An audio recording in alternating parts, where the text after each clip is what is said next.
All right. Well, we are back after a Christmas break. We are now what? How many days are we? Today's Sunday, so 3 days. 3 days away. Yeah, good call. I can do math. 3 days away from Georgia playing against Notre Dame.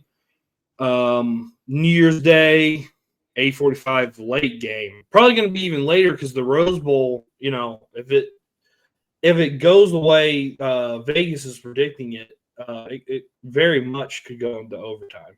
So it might be like a 9:15, 9:20 start for the Georgia game. Yeah. But such is life. All right. I guess the biggest news leading up to the game, well, there's two pieces of news that we need to talk about. One, Roger Robertson out for the game.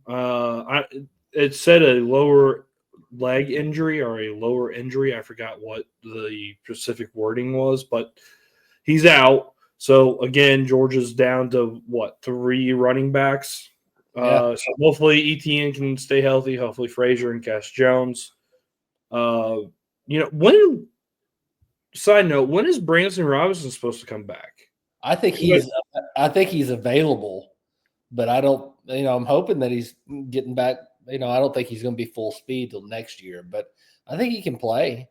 I mean, Him and Chauncey Bowens have to be at least get something in this game. I don't know. So there's that. That's a whole nother thing into the game, which we'll talk about in a minute. But the biggest news, I guess, not to me, it didn't come as a big shock. I was kind of, I don't know. I guess I was a little surprised, not by much though. Carson Beck out for the remainder of the playoffs, and then just yesterday or 2 days ago announced that he was going to forego eligibility that he had left over from COVID and go into the NFL draft. Why don't you go ahead and give your thoughts, and I'll tell you mine. I can't blame him. But so it's not a surprise that he is not coming back to Georgia. I think it's unfortunate that this could have been, at the beginning of the season, I said this could be Georgia's best offense that we've had in a while.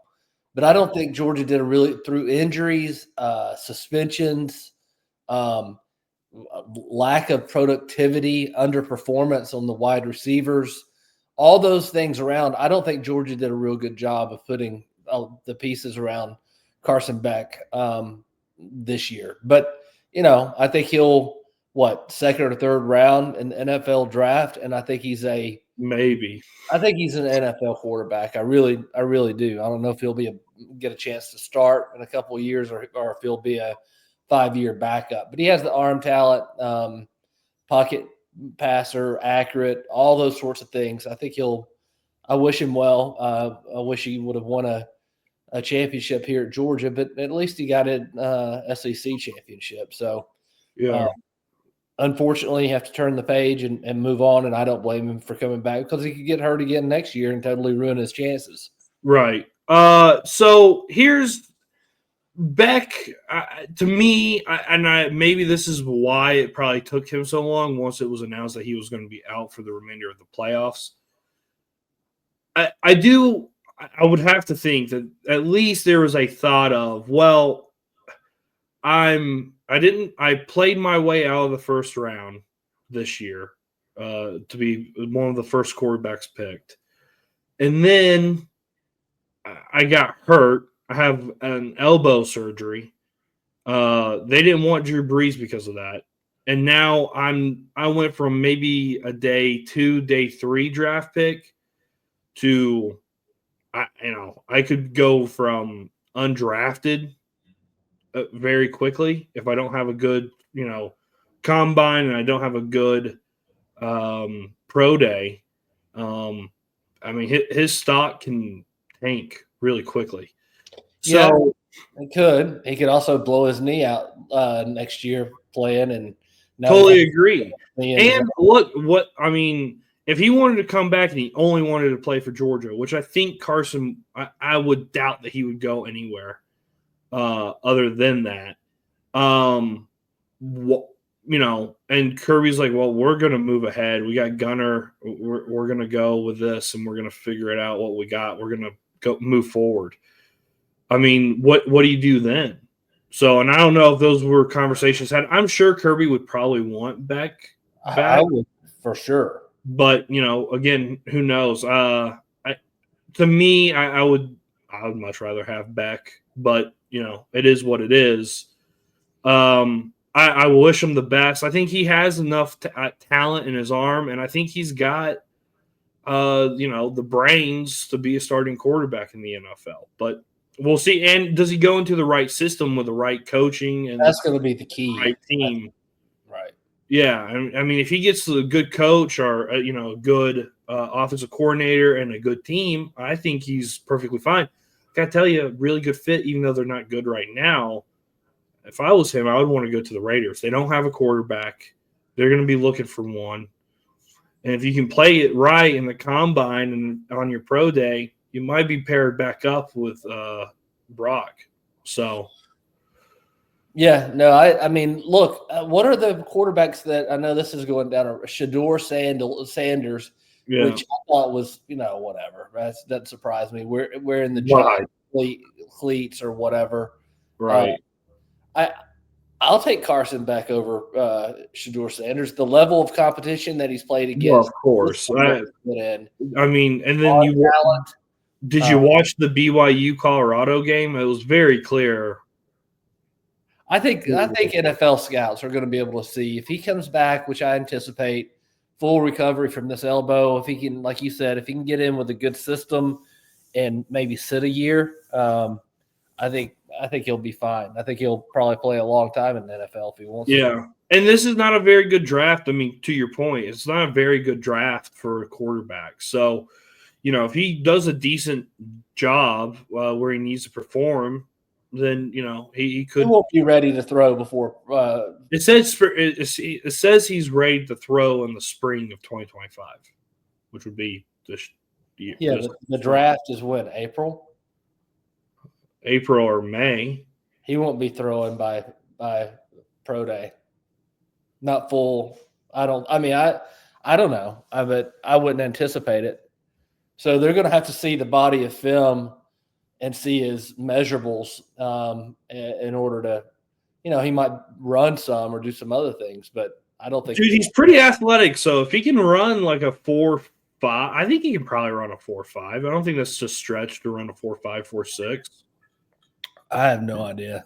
I'm going down a really bad rabbit hole of scouting players. So, anyway, so those are the two big, news. I don't think there's really Georgia's in play for the Branch brothers. I think we talked about last podcast. Do you want to talk about the first round of playoffs before we go into the Notre Dame Georgia game?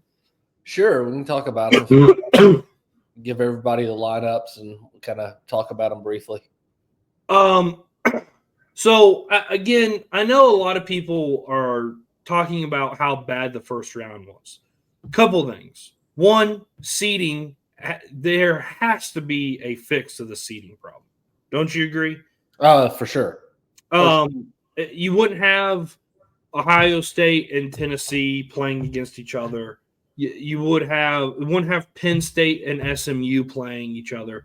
The most competitive game was Texas-Clemson, which I think we both called that was going to be the more competitive game because of Dabo and his experience in these situations.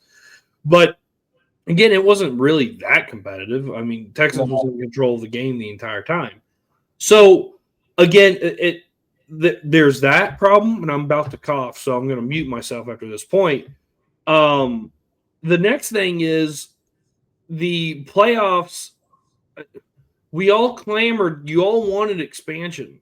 This is expansion. This is why I think both of us said that it should be no more than 8 teams. And very little times in college football do you have 4 teams that are worthy of winning a national title. No, I was going to say it is a rare season where you have more than 4 teams, more than 4 college teams that legitimately have a chance at winning a national championship. It's just rare. So whenever you put 1 through 12 in there, the seeding could be better for sure. But the first round of these playoffs, I believe this is destined for what we're going to get. And once every 4 years, could you have an upset?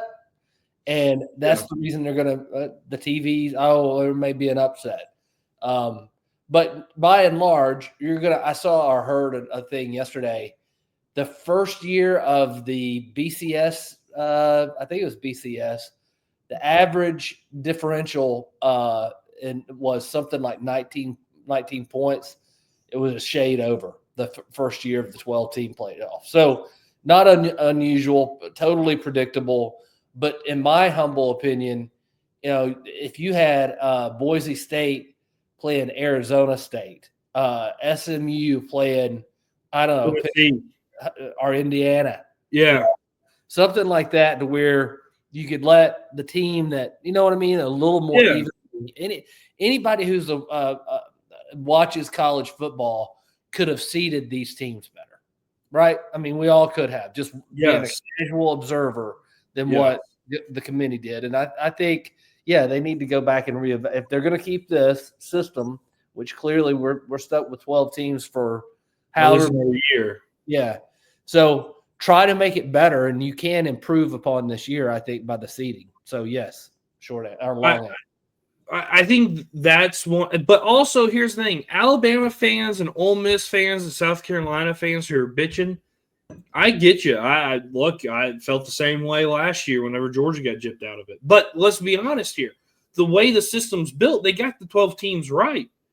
Kirk Herbstreit thinking that he's the Wizard of Oz of college football, he needs to shut the hell up. It's not that Indiana won 11 games. It's the fact that Indiana only lost one game, and South Carolina and Alabama and Ole Miss lost 3, and they shouldn't have lost two. Most teams shouldn't have lost 2 of the games that they lost. I know South Carolina, one of them they should have won. The refs screwed them over. They would have been in the playoffs. But, they got it right for the most part, and we're acting like the system should be better. The system is what it is. It sucks, and this is why it should never have happened. No, I agree. But I don't think we should, just not even in football. I talk about this all the time.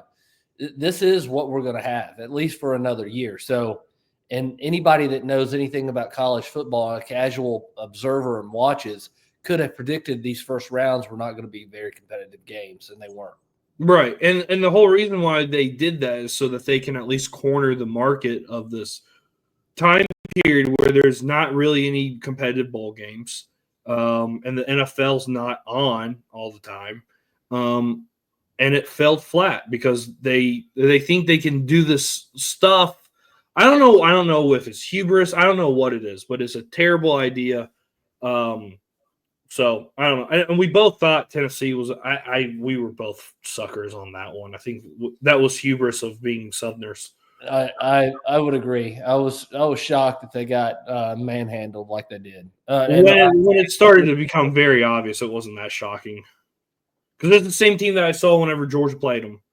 They couldn't do anything. Is there rumors that Nico is going to transfer? So, all right, let's go down this rabbit hole because it's kind of funny. So when Carson Beck announced that he was leaving, Nico put a picture on Instagram on a story with a emoji, and it was him playing against Georgia this year. And, of course, Tennessee fans, oh, man, look, they don't want you down there. They don't appreciate you. Come on now, Nico.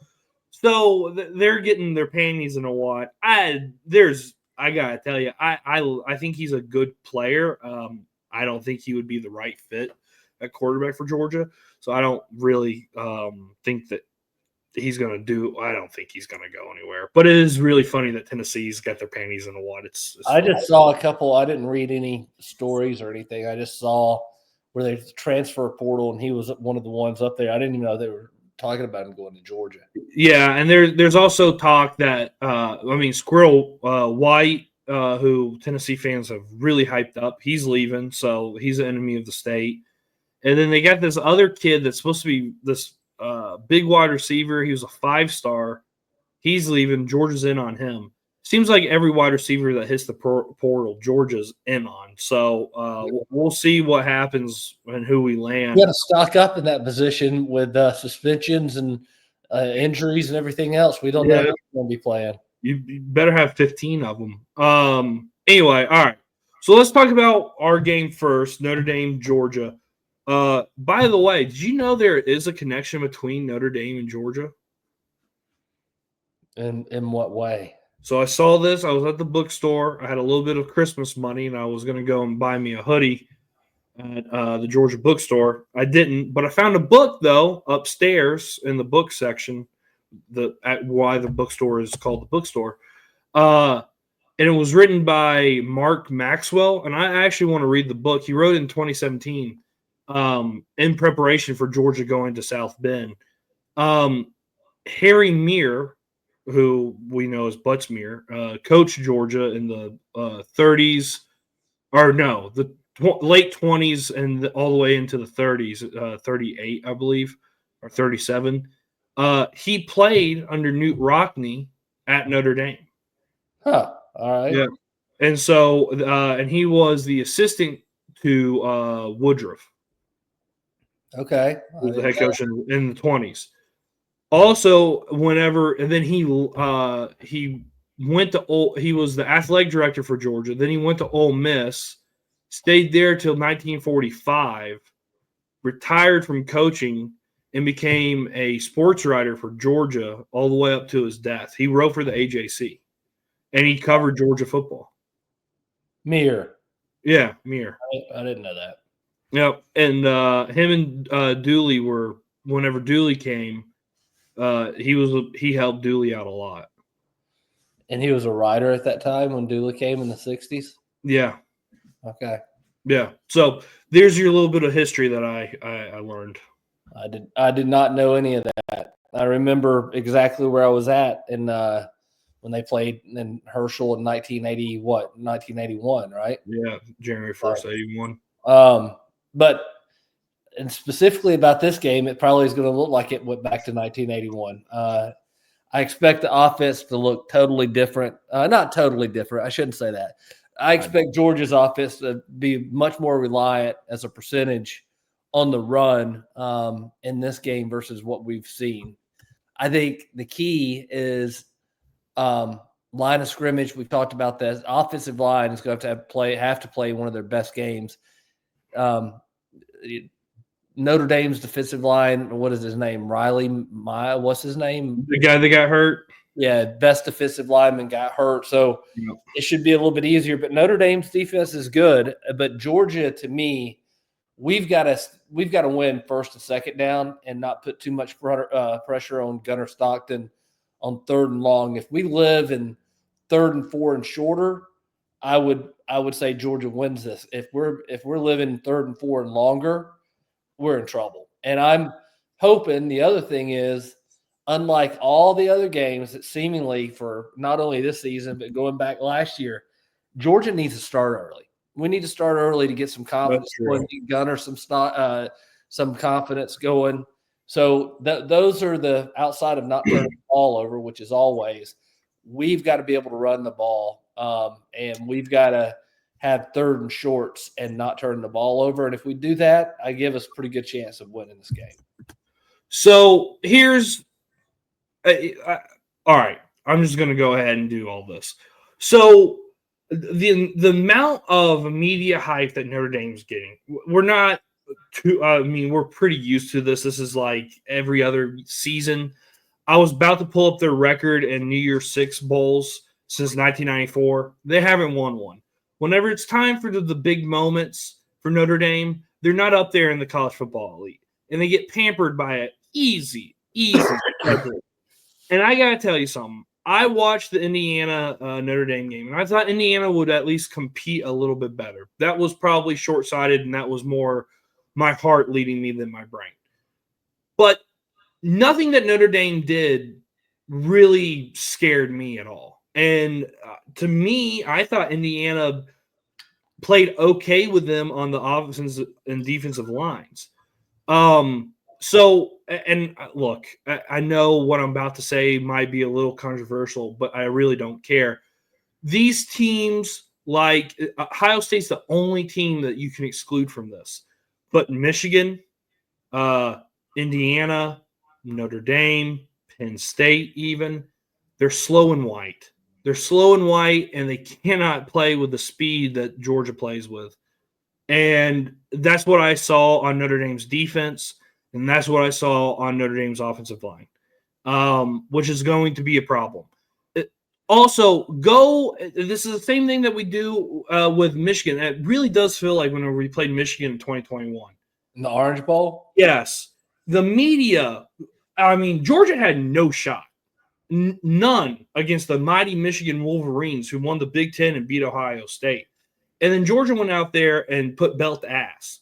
And they have the same athletes Notre Dame does, Michigan. So we all live in this world where we think these northern teams are so much better. The only exception is Ohio State because they recruit in the South. They recruit like an SEC team. You see it on the lines of scrimmage. But go look at Notre Dame's schedule. Okay, I pulled it up for you. All right. They have played, let's see, 1, 2, 3, 4 ranked teams, okay? But here's the entire schedule. A&M on the road, fairly impressive, 23-13. But again, I think Georgia would have beaten A&M. Texas. And A&M got beat by who in a bowl game? USC. Oh, yeah, USC. My gosh. Yeah. Okay. But here's a transfer property does not exist. But I just listen to the schedule. So they won that game.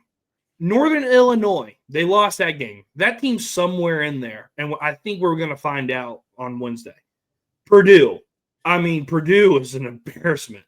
I think they only won one game. Miami of Ohio, not University of Miami, Miami of Ohio. They played number 15, Louisville, which again, Louisville, great, I guess. That's wonderful. Stanford, desolate right now. Georgia Tech, I know they took us to 8 overtimes, and maybe that says something about us. I don't know, but they beat them pretty easily. But again, I mean, whatever. Navy, that was Navy's number 24. That was a 51-14 win. Congratulations. Florida State, terrible, down in the basement. Only 2 wins. Virginia, again, basement dwellers. Not a very good program, though their stadium's built after Stanford Stadium, so congratulations to them on that. Army in the Bronx, Yankee Stadium, 49-14. Army, number 19 team. They lost to Navy, so what does that tell you? And then USC at the end of the year, and hey, USC kept it actually competitive. We both watched that game, sparsely. I mean, we were in and out of it. That was a 49-35 game. The highest rated team that they played ranked wise is Indiana. And that was a 27-17 game. We can wake up the echoes and we can bring back Newt Rockne, take him out of his grave and put him up on the sideline. They're not going to beat Georgia. It's just not going to happen. I'll put it out there. I won't be that emphatic. I think they. Okay. I mean, you can be conservative all day long. I'm just telling you, the team that's battle tested is going to win these games. Georgia's battle tested, and I don't care if we had Jaden Rashada or Ryan Puglisi at quarterback. I care. As long as Georgia doesn't turn the ball over, they're going to be fine, and it's going to be ugly because this team cannot run with Georgia. I'm just telling you, they didn't really do anything in the run game against Indiana in the snow, which is easier to run the ball in, by the way, outside that 95-yard run. That was it, and that was a breakaway. That was a miss assignment by the linebacker against Indiana. I know we all want Notre Dame to be back on the stage as the media does because they're the sexy name and they got the gold helmets and it's the glitz and glam and the history of it all. And Georgia's not playing sexy. And for some reason, it feels like as a Georgia fan, the media always hates on Georgia. But it's Notre Dame. And they're not good. And they haven't been good in these situations whenever it's time to play the elite of the elite. And because Georgia has Gunner, and he's an unknown commodity, they are afraid, or the media is that is their scapegoat to finally hitch their wagons to the Notre Dame star. It ain't going anywhere. It's not a star. It's already blown up. It's been dead for years. Well, I think losing your starting quarterback that was an NFL draft or will be an NFL draft pick, as well as being talked about on the Heisman before the year, I think that's a big deal. I'd still like Georgia because I think a lot of the things you said, I think we're going to be more stout on the defensive and offensive line. I think that's what it's going to come down to. And I do think our skill players on the outside are probably faster than Yes. Notre Dame. So for those reasons, I feel like Georgia will win, but I don't know what the point spread is. It's 2.5 favoring Georgia, which is ridiculous. Notre Dame was favored to start with, which is ridiculous. Yeah, by 1.5. I'm not as confident as you. I'm confident Georgia should win this game. I think they can, and I agree with you again that it's probably going to be really ugly. This is why one of the reasons national media doesn't like Georgia. We're not real flashy. We will go out there and yuck it up and make it look ugly for everybody. But it's it's more of a old school Southeastern Conference type of game, the 6 to 9s. That's the type of game Georgia's going to have to play to probably win this one. But it's the other thing too, talking about darlings of the media. It seems to me that the media loves them some Notre Dame, and they love them some Texas. Oh, Texas odds went up. I know their odds to win the whole thing went up, and they played lesser competition. I don't get that. But it doesn't matter. I mean, I think you and I would agree the following teams can win a national championship. All right. Ohio State. Yes. Oregon. Yes. Georgia. Yes. Texas. That's it. I don't even think Texas can win a national championship. I disagree. I think those 4 teams have a chance to win it. I appreciate the story with Arizona State. I'm sure it's going to be really fun for Boise State. But that's it. That you're not. I don't think you're going to get in to play for the national championship. So well, and I'll tell you, and I'll be honest. I guess yesterday it started to hit me that now it's time for us to play a game again. And I started getting a little nervous, that little gut feeling like, oh, God, can Georgia lose? The hand wringing. The mudslinging really started to come out. And really, it's because of the media. And I was sitting here watching the bowl game. I forgot what bowl game it was at halftime. And Booger McFarland was picking the games. And I had a buddy here, and I was watching the game with him. And I was calling out who Booger was going to pick. And I got them all right. And I knew he was going to pick Notre Dame because they're, media darlings. And these games, I'm very I'm hardly ever wrong on these. Like, I would be shocked, stunned if Georgia loses. Stunned, even with a backup quarterback. Stunned. I wouldn't be stunned. Georgia just okay. I mean, I don't know how many times they're going to have to teach you the lesson of I don't know how many times Kirby's going to have to do this. All right. I don't know how many more times. These are games that Kirby wins. These are games that they cannot compete. This isn't 1980. Notre Dame doesn't have a size advantage over Georgia. We have the size advantage. We have the talent advantage. There's just no way that unless Georgia turns the ball over 4 times and puts Notre Dame in plus territory, then Notre Dame's got a shot. But until that happens, what's over under on Gunnar Stockton pass attempts in this game? 20, probably. Yeah. That's where I was going to put it. Yeah, and let me tell you something. They won't need to throw the ball that much. Well, Notre Dame is slow. I know we keep doing. I mean, I watched them against Indiana. They're slow. We can't catch. So it doesn't matter how fast you can run if you can't catch the ball. I'm not worried about. I'm worried about the offensive line and ETN and Nate Frazier and Cash Jones are going to run all over them. I'm telling you. I don't know why we keep doing this. I don't know why. Side note, by the way, did you know Kirby said that Gunnar Stockton had a bigger arm than anyone else on the team? No. Yeah. And I knew that there was a connection with Bobo and Stockton. Bobo's dad taught him in like whenever he was 6. Yeah. 6. Yeah. And Bobo said he had a better arm than Stetson. So whatever that's worth. I mean, that throw to Arian Smith right there in the third quarter, whenever we were driving, that was a rocket. I mean, he does have a good arm. That interception, I think, was just a panic that he threw. There was nobody. I think he was also trying to get it out of bounds and he got hit. And he was kind of spinning around. I think he probably thought he threw it further out of bounds than what obviously he did. Yeah. So I think, and then Urban Meyer gets on there. God, I hate Urban Meyer. Where he gets up there and he's like, I think Georgia's game plan, this is what we did with Cardale Jones. I mean, throw everything outside of the hash. If you throw the ball over in the middle of the field and the ball gets tipped, then he gets an interception. That's not what we're going to do. We're trying to give this guy confidence. So, Urban Meyer telling Kirby what to do. Shut up, Urban. Shut up. It just, again, I think the game plan is going to be relatively the same with Carson in.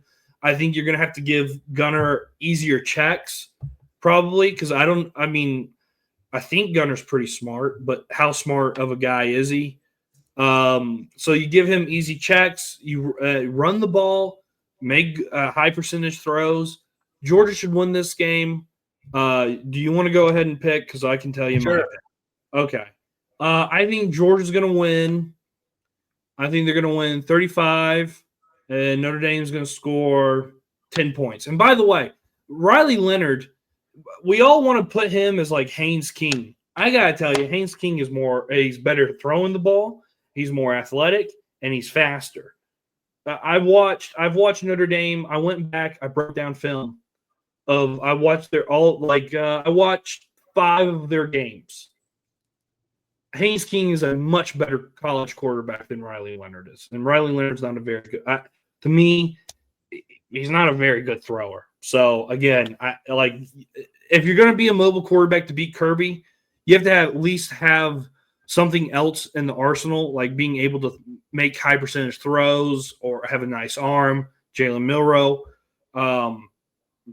Riley Leonard doesn't possess any of that. So again, we're here. We are again where I'm telling you, Georgia's going to win this, and it'll be decently comfortable.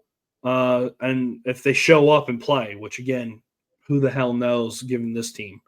But I say Georgia 35, Notre Dame 10, Notre Dame 17, maybe they get a backdoor. But yeah, 35-10. I don't think it's going to be that high scoring. I don't think Georgia's going to be hanging 35. Okay. I think it's going to be more of like 24-16 favor Georgia. I think it'll be a single digit win by Georgia. But it's going to be ugly. It's going to be defense, field position, turnovers. And I just don't see Georgia hanging 35 points, not with a backup quarterback. And as hard as it's been for us to consistently run all year, I don't expect – we've had games and halves where we look like we could run the ball, but we haven't consistently stuck to it, and we just haven't been a good running team this year. So I think being able to find that during the playoffs, that's a big ask. I think we'll run it better, but yeah, that's the reason I think it's going to be single digits. Well, ETN hasn't been healthy all year. I think that is a huge difference, right, in the run game. I think we both agree on that. Yeah, for sure. Okay, and then also when you have a backup quarterback, you're going to have to. I think this is a what do you call it? A gathering effect. I don't know what I'm trying to say, but every position group knows they have to, play good to win. At least good. They can't be off at all. And I think it's going to be a magnifying thing. And I think that because the offensive line knows, hey, we got to give a gunner extra time.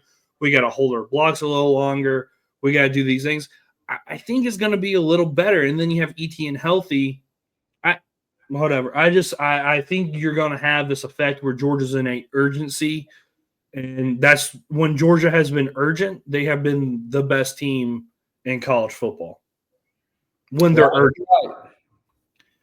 I They mean, we haven't saw manufactured that, except usually when they're down by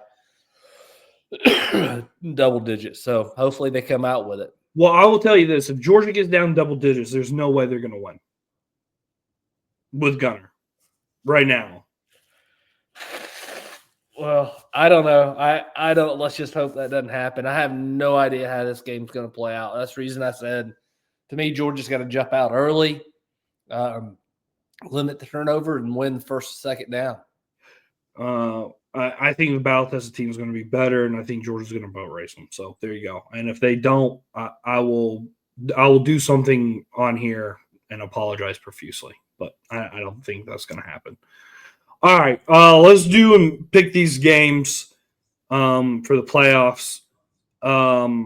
This is the quarterfinal. All right, so Tuesday, New Year's Eve in the Fiesta Bowl.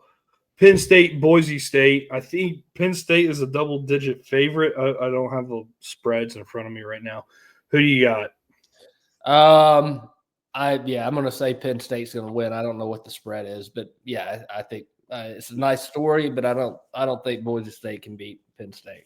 Well, would it totally shock you if Boise State won?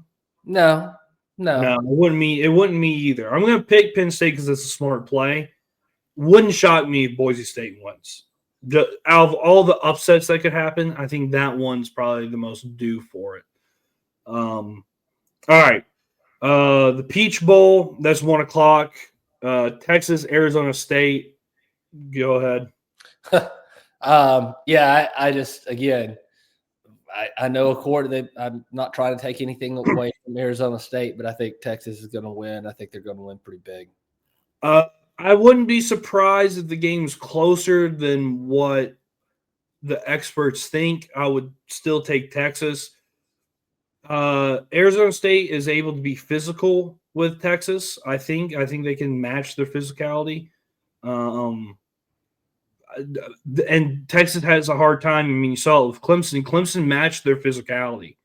Not saying it was better, but they matched it. And that's why Clemson was able to hang around in that game. So I'll take Texas, but I wouldn't be surprised if Arizona State at least makes it a ball game and at least it looks competitive. The box score does. All right, the Rose Bowl, Ohio State, Oregon. I think Ohio State is the favorite in this game. Why don't you go ahead and I'm going to pick Ohio State as well. I think it's a shitty draw by Oregon. They've already beat them once, and it's hard. We talk about it. It's hard to beat the same team twice. Georgia did it. But I'm going to pick, and I thought Ohio State looked really good and that much better than I anticipated them against Tennessee. So I hope Lanning wins, but I think, unfortunately, it's going to be Ohio State. I think that Oregon is going to win. I think last time when they played, they turned the ball over, and that was really the Oregon did. That's why that game was a little closer than what it should have been. I know it was at home for Oregon, and I would imagine it's probably more of an Oregon crowd than Ohio State. Okay. Maybe not though, because it is the Rose Bowl. It's a little different than all the other bowl games. But I'll take Oregon. I think they're pretty good, and I think they're kind of getting disrespected. So I'll take them. I think it. By the way, if we want to go ahead and predict the national championship, I think it's going to be Oregon, Georgia national championship. Well, that'd be a good story. And then the whole media is going to run with, is this Saban and Kirby again? Oh boy. I'm going to say it's Ohio State and Georgia. Matchup wise, Ohio State scares me more. So I think it looked to me like to me, whenever I saw them play Tennessee, and I know you can poo-poo it all you want, but that probably was the most complete, highest caliber football I've seen all year long was Ohio State just dismantling Tennessee. Oh yeah, I think Ohio State put together. They had a good game plan. I think they played well, but I don't know. I think Oregon's just a little bit better. But I mean, I think Oregon's more physical than Ohio State, and I think that's what's plagued Ohio State against Georgia and Michigan, and which are the only teams they've lost to, is that they're more, they get out physicaled. So I think Oregon's a little bit more physical. So we're the last game. We're the last game to be played, aren't we? Yeah. Yeah. Oh, by the way, that's why they're hyping this whole thing up, is because they need the viewership. Because they know more than likely the first two games are going to be blowouts, and then you got the Rose Bowl, which everyone's going to watch. So they're really trying to get people to stay, and then you got Notre Dame, which is the Northeast. You're Irish, you're going to watch Notre Dame. So they're banking on the hype, getting people to tune in and watch, and which will be great. They'll just see ass kicking. So I hope we will. I don't know what I have to do, but I will do something if it's not. You can come up with the terms, but I will do something. All right, I'll fall into it. Anyway, hey, next week we're supposed to have an Arctic blast, so maybe I run outside naked, and if anyone wants to see that on YouTube. Everybody pay you not to. All right, so remember to like and subscribe. Comment, please subscribe. We need to get some subscribers. We kind of plateaued, given that we had the Christmas break and we haven't been putting out a lot of content. So remember to subscribe, like it, comment, tell me why I'm stupid and why I shouldn't be so confident in Georgia. I know a lot of people want Georgia to lose. Also check us out on all social media platforms, on Instagram, Twitter, and TikTok at Terminus Sports _ATL. And then our presenting sponsors, Unishippers, give us a pitch. Unishippers of Atlanta. We work with small to medium-sized businesses, helping them lower their shipping cost. Anything from a letter all the way up to a full truck of stuff or palletized shipments. So if you think we can help you in your shipping costs around the holidays has gotten out of line, feel free to call us and reach out to Holland Martin, and we'll give you a no-obligation analysis. All right. Shout out Holland. Shout out to the subscribers. And I guess we can recap it on the second, irregardless of what happens. All right. Win or lose, we'll talk about it. We'll talk through the pain, or I guess the minimum joy. I won't be joyous till we win a national championship. So, all right, we'll see you on the other side. See ya.